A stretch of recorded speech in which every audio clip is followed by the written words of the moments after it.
जय हिंद दोस्तों। आज आप सबों के बीच मैं क्लास 10th बिहार बोर्ड द्वारा जारी इंटरनेट पर प्रश्न का सेट साइंस को लेकर आया हूं और इसमें हम ऑब्जेक्टिव के सारे क्वेश्चन का आंसर करने वाले हैं। तो स्टार्ट करते हैं पहला प्रश्न की ओर। पहला प्रश्न है, पौधों में जनन अंग कहाँ पाए जाते हैं? तो इसका ऑप्शन नंबर हो जाएगा बी, पुष्प में। चलते हैं अगले प्रश्न में। अगला प्रश्न है, प्रकाश संश्लेषण की क्रिया होती है? तो इसका ऑप्शन नंबर हो जाएगा डी, हरे पौधों में। इसका ऑप्शन नंबर डी, हरे पौधों में। अगले प्रश्न में चलते हैं। प्रकाश संश्लेषण की क्रिया में ऑक्सीजन किससे बाहर निकलता है? तो ये ऑप्शन नंबर हो जाएगा ए, जल में। Option number A. अगला प्रश्न है, जठर ग्रंथियां कहाँ पाई जाती है? तो जठर ग्रंथियां आमाशय में पाई जाती है। ग्लाइकोलिसिस की प्रक्रिया संपन्न होती है माइटोकॉन्ड्रिया में। कहाँ होती है? माइटोकॉन्ड्रिया में होती है। अगला प्रश्न है, इथाइल अल्कोहल किस प्रकार के शोषण से बनता है? इसका ऑप्शन नंबर बी हो जाएगा ओवाबिये। अगला प्रश्न है, सबसे छोटी अंतःस्रावी ग्रंथि कौन सी है? तो इसका ऑप्शन नंबर हो जाएगा बी, पिट्यूटरी। पौधों के वायवीय भागों से जल के ह्रास की क्रिया को क्या कहते हैं? पौधों के वायवीय भागों से जल के ह्रास की क्रिया को बाष्पो उत्सर्जन कहते हैं। अगला प्रश्न है, घेंगा रोग पनपता है? घेंगा रोग आयोडीन की कमी से पनपता है। ऑप्शन नंबर सी हो जाएगा। रक्त में हल्के पीले रंग के चिपचिपे द्रव को क्या कहते हैं? इसका ऑप्शन नंबर ए हो जाएगा प्लाज्मा। रक्तचाप मापने के उपकरण को क्या कहते हैं? इसका ऑप्शन नंबर हो जाएगा डी, स्फिग्नोमेनोमीटर। अगला प्रश्न है, बाष्पोत्सर्जन की क्रिया पाई जाती है? तो बाष्पोत्सर्जन की क्रिया कहाँ पाई जाती है? तो ये पौधों में पाई जाती है। 13वां नंबर प्रश्न है, निम्नलिखित में से किसमें खुला परिसंचरण तंत्र पाया जाता है? तो इसका ऑप्शन नंबर सी हो जाएगा तिलचट्टा। रक्त क्या है? तो रक्त एक उत्तक है। मूत्र का पीला रंग किस वर्णन के कारण होता है? तो इसका ऑप्शन नंबर हो जाएगा सी, क्यूरोक्रोम के कारण। निम्नलिखित में से कौन एक उभयलिंगी जंतु है? तो इसका ऑप्शन नंबर हो जाएगा डी, केचुआ। अगला प्रश्न है, यूरिया रक्त में कहाँ प्रवेश करता है? यूरिया रक्त में यकृत में प्रवेश करता है। ऑप्शन नंबर हो जाएगा सी। आप जैव आवर्धन प्रदर्शित करने वाला रसायन कौन सा है? तो जैव आवर्धन प्रदर्शित करने वाला रसायन डीडीटी है। निम्नलिखित में से कौन एक प्राथमिक उपभोक्ता है? इसका ऑप्शन नंबर हो जाएगा बी, शाकाहारी। निम्नलिखित में से कौन एक भूमिगत जल का उदाहरण है? इसका ऑप्शन नंबर ए हो जाएगा कुआं। अगला प्रश्न है, प्राकृतिक चुनाव द्वारा जीवों के विकास कहलाता है? तो इसका ऑप्शन नंबर सी हो जाएगा डार्विनवाद। अगला प्रश्न है, हरे पौधे कहलाते हैं? तो हरे पौधे क्या कहलाते हैं? तो ये उत्पादक कहलाते हैं। अंडोत्सर्ग का कारण क्या है? तो अंडोत्सर्ग का कारण LH है। LH हार्मोन होगा। लैंगरहैंस की दीपिकाएं कहाँ पाई जाती है? तो लैंगरहैंस की दीपिकाएं अग्नाशय में पाई जाती है। थायरोक्सिन हार्मोन के संश्लेषण में निम्नलिखित में किसका होना आवश्यक है? तो इसका ऑप्शन नंबर हो जाएगा सी, डी। ऑप्शन नंबर डी हो जाएगा आयोडीन। थायरोक्सिन हार्मोन के संश्लेषण में निम्नलिखित में किसका होना आवश्यक है? तो ऑप्शन नंबर डी, आयोडीन का होना आवश्यक है। निश्चल कणिकाएं कहाँ पाई जाती है? तो निश्चल कणिकाएं न्यूरॉन में पाई जाती है। मानव मस्तिष्क का वजन कितना होता है? मानव मस्तिष्क का वजन 1.2 से 1.4 kg के बीच होती है। निकट दृष्टि दोष अथवा दूरदृष्टि दोष के निवारण हेतु प्रयुक्त लेंस द्वारा बना प्रतिबिंब होता है। इसका ऑप्शन नंबर हो जाएगा डी, वास्तविक और उल्टा।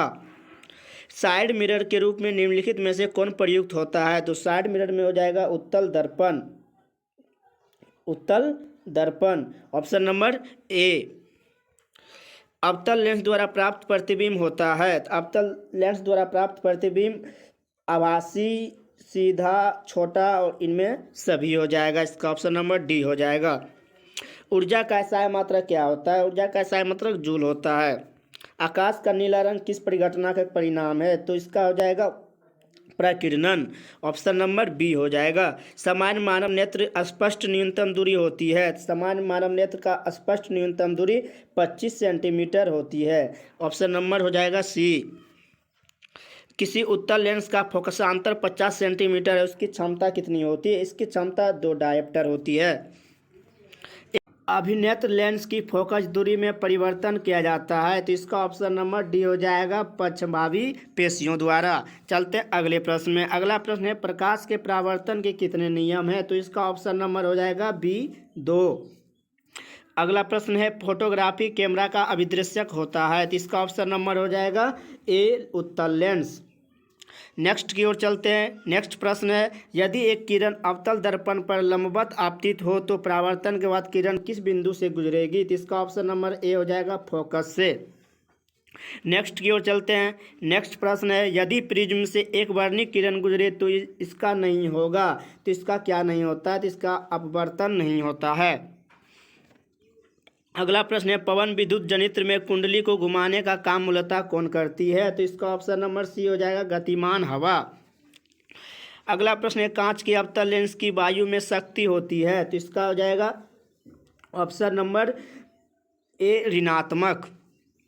निम्नलिखित में कौन विद्युत का सुचालक होता है? तो इसका ऑप्शन नंबर बी हो जाएगा, ग्रेफाइट। वक्रता त्रिज्या 1 मीटर के अवतल दर्पण की फोकस दूरी कितनी होती है? तो इसका ऑप्शन नंबर बी हो जाएगा, 50 सेंटीमीटर। सघन माध्यम से विरल माध्यम में जाती हुई किरण अभिलंब से विचलित हो जाती है, तो इसका ऑप्शन नंबर ए हो जाएगा, अभिलंब से दूर चली जाती है। विद्युत धारा उत्पन्न करने की युक्ति को क्या कहते हैं? इसका ऑप्शन नंबर ए जनित्र हो जाएगा। चलते हैं नेक्स्ट प्रश्न की ओर। नेक्स्ट प्रश्न है ऊर्जा का पारंपरिक स्रोत क्या होता है? तो ऑप्शन नंबर सी कोयला हो जाएगा। अगला प्रश्न है कांच के एक समांतर पट्टिका पर श्वेत किरण तिरछी आपतित होती है, निम्नलिखित में से कौन अपवर्तन के साथ घटित होगा? तो इसका ऑप्शन नंबर हो जाएगा इनमें सभी, डी। हमारे घरों में जो विद्युत आपूर्ति की जाती है वह कितने वाट का होता है? तो ये 220 वोल्ट प्रत्यावर्ती धारा के साथ होता है। जस्ता का परमाणु संख्या कितना होता है? तो ऑप्शन नंबर डी 30 होता है। धोबिया सोडा का रासायनिक सूत्र क्या है? तो धोबिया सोडा का रासायनिक सूत्र Na2CO3 × 10H2। Option number A हो जाएगा। निम्नलिखित में कौन प्रबल क्षारक है? तो इसका ऑप्शन नंबर सी NaOH। अगला प्रश्न है हेमेटाइट निम्नांकित में से किस धातु के अयस्क है? तो ये ऑप्शन नंबर बी आयरन के अयस्क हैं। अगला प्रश्न है सल्फाइड अयस्क का सांद्रण निम्नांकित में से किस विधि द्वारा किया जाता है? तो इसका ऑप्शन नंबर हो जाएगा फैन उत्प्लावन विधि। Option number D. अगला प्रश्न है अभिक्रिया 2Z10 + O2 2Z10O किस प्रकार की अभिक्रिया है? तो ऑप्शन नंबर ए उपचयन अभिक्रिया है। ग्लूकोज का आणविक सूत्र क्या होता है? ग्लूकोज का आणविक सूत्र C6H12O6 होता है। ऑप्शन नंबर बी हो जाएगा। अम्ल का जलीय विलयन विद्युत का संचालन करता है क्योंकि अम्ल जल में क्या हो जाते हैं? विलय हो जाते हैं, अविलय हो जाते हैं, आयनित हो जाते हैं। इनमें से कोई नहीं। इसका ऑप्शन नंबर सी हो जाएगा, आयनित हो जाते हैं। लिथियम के 72 सेल में कितने इलेक्ट्रॉन विद्यमान होते हैं? तो लिथियम के 72 सेल में 1 इलेक्ट्रॉन विद्यमान होते हैं। आवर्त सारणी के शून्य समूह के तत्व क्या कहलाते हैं? आवर्त सारणी के शून्य तत्व हीलियम कहलाते हैं। निम्नांकित में सर्वाधिक विद्युत ऋणात्मक तत्व कौन सा है? तो निम्नांकित में सबसे अधिक विद्युत ऋणात्मक तत्व फ्लोरीन है। अगला प्रश्न है जल के विद्युत अपघटन में कैथोड पर कौन सी गैस मुक्त होती है? तो इसका ऑप्शन नंबर हो जाएगा सी हाइड्रोजन। हमारा शरीर का पीएच मान कितना होना चाहिए? 7 से 7.8 के बीच होना चाहिए।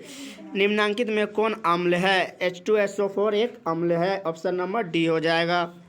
चलते हैं अगले प्रश्न में। अगला प्रश्न में निम्नांकित में कौन संश्लेषित सूचक है? निम्नांकित में कौन संश्लेषित सूचक है? तो इसका ऑप्शन नंबर सी हो जाएगा, मेथिल ऑरेंज।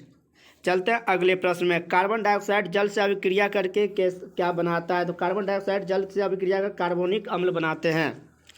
चलते हैं अगले प्रश्न में। अगला प्रश्न है कॉपर पायराइड का रासायनिक सूत्र क्या होता है? कॉपर पायराइड का रासायनिक सूत्र CuFeS2 होता है। अगला प्रश्न है प्रकृति में मुक्त अवस्था में पाए जाने वाली धातु कौन सी है? तो प्रकृति में पाए जाने वाली धातु सोना है। अगला प्रश्न है निम्नलिखित में कौन सी धातु सबसे अधिक अभिक्रियाशील है? तो इसका ऑप्शन नंबर हो जाएगा बी Ag। चलते हैं नेक्स्ट प्रश्न की ओर। नेक्स्ट प्रश्न है निम्नलिखित में से कौन धातु सबसे अधिक अभिक्रियाशील है? तो इसका ऑप्शन नंबर हो जाएगा ए जिंक। अगला प्रश्न है किस अधातु के 72 सेल में इलेक्ट्रॉन की संख्या होती है? किसी अधातु के 72 सेल में इलेक्ट्रॉनों की संख्या 4, 5, 6 और 7 होती है। नेक्स्ट प्रश्न की ओर चलते हैं। पित्तल निम्नलिखित में किनकी मिश्र धातु है? तो ये ऑप्शन नंबर ए हो जाएगा, कॉपर और जिंक की मिश्र धातु है। निम्नलिखित में कौन समावयवी है? तो इसका ऑप्शन नंबर सी हो जाएगा, एथिल एल्कोहल और dimethyl ether, option number C. अगले प्रश्न की ओर चलते हैं। अगला प्रश्न है CH3OC2H5 का आयुपेक प्रणाली के अनुसार नाम है? तो इसका ऑप्शन नंबर डी हो जाएगा, एथिल मेथिल ईथर। चलते हैं अगले प्रश्न में। अगला प्रश्न है लोहे की अभिक्रिया भाप से कराने पर लोहे का कौन सा ऑक्साइड बनाता है? तो इसका ऑप्शन नंबर हो जाएगा CF2O3। एक तत्व की परमाणु संख्या 16 है, आवर्त सारणी में इस तत्व का वर्ग संख्या क्या होगा? तो इसका ऑप्शन नंबर सी हो जाएगा 16। अगले प्रश्न है निम्नलिखित में से कौन सी धातु तनु सल्फ्यूरिक अम्ल के साथ अभिक्रिया नहीं करती है? तो इसका ऑप्शन नंबर हो जाएगा डी मैग्नीशियम। अगला प्रश्न है एक मिश्र धातु में 90% कॉपर और 10% टीन है। की ओर चलते हैं। नेक्स्ट प्रश्न है जिंक सोडियम हाइड्रोक्साइड के साथ प्रतिक्रिया कर क्या बनाता है? जिसका ऑप्शन नंबर ए हो जाएगा, हाइड्रोजन। वायु में उच्च ताप पर गर्म किए जाने पर भी ऑक्सीजन से संयोग नहीं करता है, जिसका ऑप्शन नंबर सी हो जाएगा, Ag। अगला प्रश्न है अयस्क में उपस्थित अपद्रव्य को क्या कहते हैं? इसका ऑप्शन नंबर सी, गैंग कहते हैं। अगले प्रश्न है निम्नलिखित में से और लास्ट प्रश्न है। अगला प्रश्न और लास्ट प्रश्न है निम्नलिखित में से किस गुण के कारण धातुओं के तार बनाए जाते हैं? तो इसका ऑप्शन नंबर सी हो जाएगा। अगला प्रश्न है और लास्ट प्रश्न है आप सबों के बीच निम्नलिखित में से किस गुणों के कारण धातुओं में तार बनाए जाते हैं? तो इसका ऑप्शन नंबर सी हो जाएगा, तन्यता। तो आज का क्लास यहीं पर समाप्त करते हैं। और अगर आपको ये वीडियो अच्छा लगा है तो लाइक, कमेंट और सब्सक्राइब करना ना भूलें। धन्यवाद।